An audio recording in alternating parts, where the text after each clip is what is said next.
भस्मापुर नाम का एक सुंदर गांव था। उस गांव के लोग बहुत खुश रहते थे। पर एक दिन अचानक उस गांव में कुछ बहुत डरावना हुआ, जिसने सबको डरा दिया। चंपक गांव का एक सुंदर और होशियार बच्चा था। वो भागकर अपने घर गया और अपनी माँ से कहा, माँ जल्दी देखो बाहर क्या हुआ। उसकी माँ तुरंत बाहर गई और उसने देखा बहुत सारे कोए मंडरा रहे थे पूरे गांव पर, और दिन में ही अंधेरा छा गया था। चंपक की माँ ने अपना फोन लिया और फोन लगाया। नमस्कार पंडित जी, मैं फूलमती बोल रही हूँ भस्मापुर गांव से। तभी पंडित घबराते हुए बोला, क्या भस्मापुर से? फूलमती बोली, हाँ पंडित जी, क्यों, क्या हुआ? आप इतने परेशान क्यों लग रहे हैं? पंडित बोला, अच्छा हुआ आपने फोन कर लिया। आपको आज जो कुछ भी अजीब गांव में नजर आ रहा है वो उसी के कारण है। वो वो वापस आ गई है। फूलमती ने बोला, क्या? कौन वापस आ गई है? आप किसकी बात कर रहे हैं? तभी पंडित के चिल्लाने की आवाज आई और फोन कट गया। अपने बेटे को लेकर रूम में छुप गई।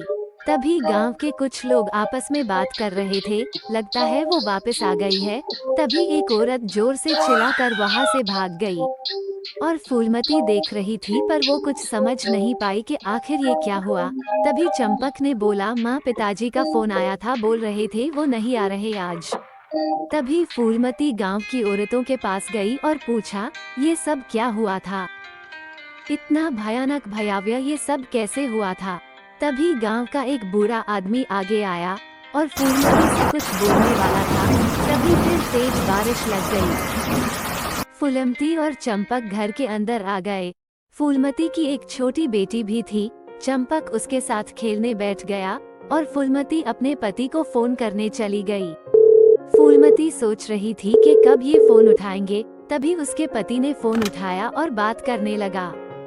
फूलमती ने अपने पति को बताया, जी आज इस गांव में कुछ बहुत अजीब हुआ। लगता है इस गांव में कोई भूत है। तभी उसका पति बोला, नहीं ऐसा कुछ नहीं है, लोगों ने मन गढ़ंत बातें बना रखी है, और वैसे भी इतना अच्छा और सस्ता घर हमें कहीं नहीं मिलता। फूलमती बोली, कैसी मनगढ़ंत कहानी? तभी उसका पति बोला कि इस गांव में चुड़ैल है। फूलमती डर गई। तभी उसका पति बोला, घबराओ नहीं, ऐसा कुछ नहीं है। फूलमती और बात करती, फोन कट गया। तभी फूलमती खाना बना रही थी। तभी किसी के चिल्लाने की आवाज आई। फूलमती दरवाजे के पास गई और देखा बाहर बच्चे खेल रहे हैं, और वो अंदर आकर बैठ गई। थोड़ी देर में सबने खाना खाया और सोने चले गए। अगली सुबह क्या होने वाला था, इसका अंदाजा किसी को नहीं था। फूलमती सुबह सुबह पानी लेने के लिए गांव के बाहर बने एक कुएं की ओर चल पड़ी। रास्ता बहुत ही सुनसान और भयानक था, इसलिए फूलमती जल्दी जल्दी चलने लगी। तभी फूलमती ने देखा कुएं के पास गांव के कुछ लोग आपस में बात कर रहे थे। फूलमती उनसे पूछने ही वाली थी कि क्या हुआ, लेकिन गांव वाले वहां से चले गए। लेकिन एक औरत वहां खड़ी रही। वह औरत फूलमती के पास आई और फूलमती ने उससे पूछा कि क्या हुआ, इस बुजुर्ग को किसने मारा? उस औरत ने कहा, वो वापस आ गई है, वो सबको मार डालेगी। फूलमती ने उससे पूछा, कौन वापस आ गई है और कौन मार डालेगी? तभी उसे औरत ने उसे बताया, इस गांव में एक औरत थी जो बहुत ही सीधी साधी और साधारण थी, पर मां ना बन पाने की उसे एक बहुत भयानक सजा मिली। फूलमती ने कहा, किस औरत की बात कर रही हो तुम? उस औरत ने कहा, यामिनी, जो इस गांव में रहती थी, लेकिन पूरे गांव में उससे बात करने वाला कोई नहीं था सिवाय मेरे। वो अपनी सारी बातें मुझसे कहा करती थी। वह चाहती थी कि उसके घर में भी कोई बच्चा हो और उसका भी परिवार बने, पर वो कभी मन नहीं बन सकती थी, इसलिए वो बहुत दुखी रहती थी। उसका पति उसे हमेशा मनाता रहता था, पर एक दिन अचानक उसके पति की मौत हो गई, और उसके पति की मौत के अगले ही दिन सभी गांव वालों ने उसे डायन और चुड़ैल बोलकर जिंदा जला दिया। उसने मरते मरते कहा, मैं एक दिन वापस आऊंगी।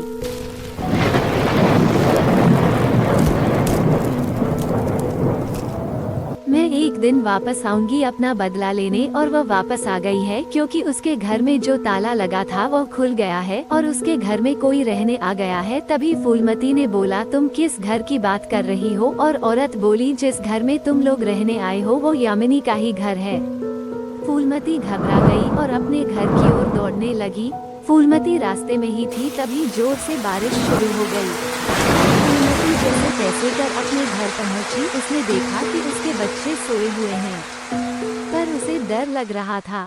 उसने अपने पति को फोन किया, उसका फोन भी कट गया। वह बाहर जाना चाहती थी, पर अचानक से दरवाजा भी बंद हो गया और उनके घर के बाहर चुड़ैल मंडराने लगी। क्या कभी वो चुड़ैल फूलमती और उसके बच्चों को घर से बाहर जाने देगी? क्या फूलमती अपने बच्चों को बचा पाएगी या यामिनी उन्हें हमेशा के लिए इस घर में कैद कर देगी? घना अंधेरा छाया है।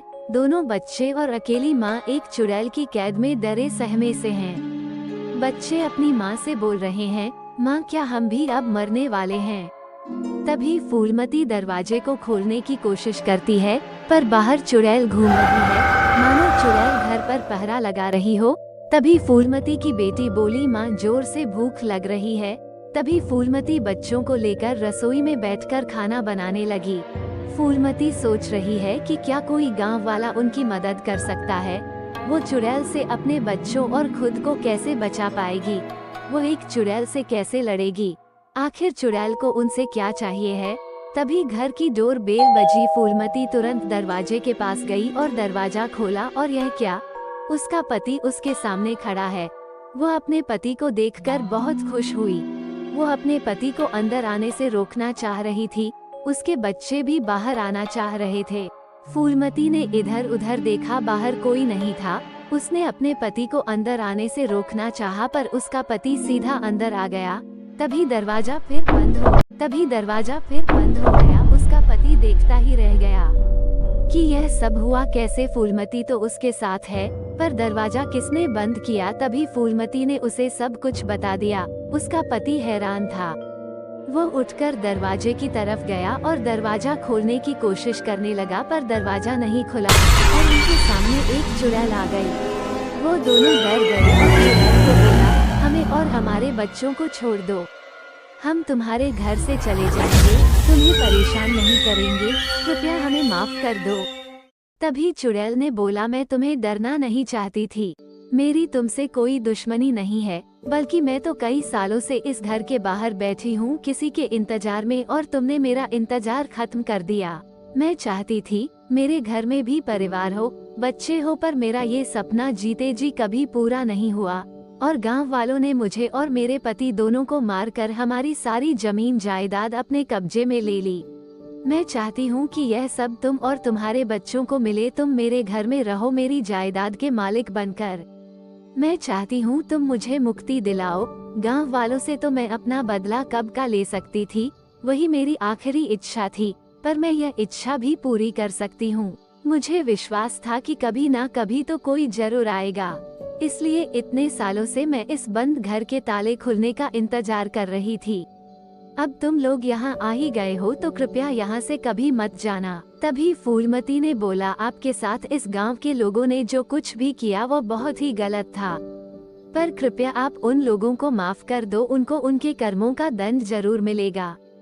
तभी चुड़ैल ने कहा, अगर तुम लोग ये घर और गांव छोड़कर नहीं जाओगे तो मैं भी किसी गांव वाले को कोई नुकसान नहीं पहुंचाऊंगी।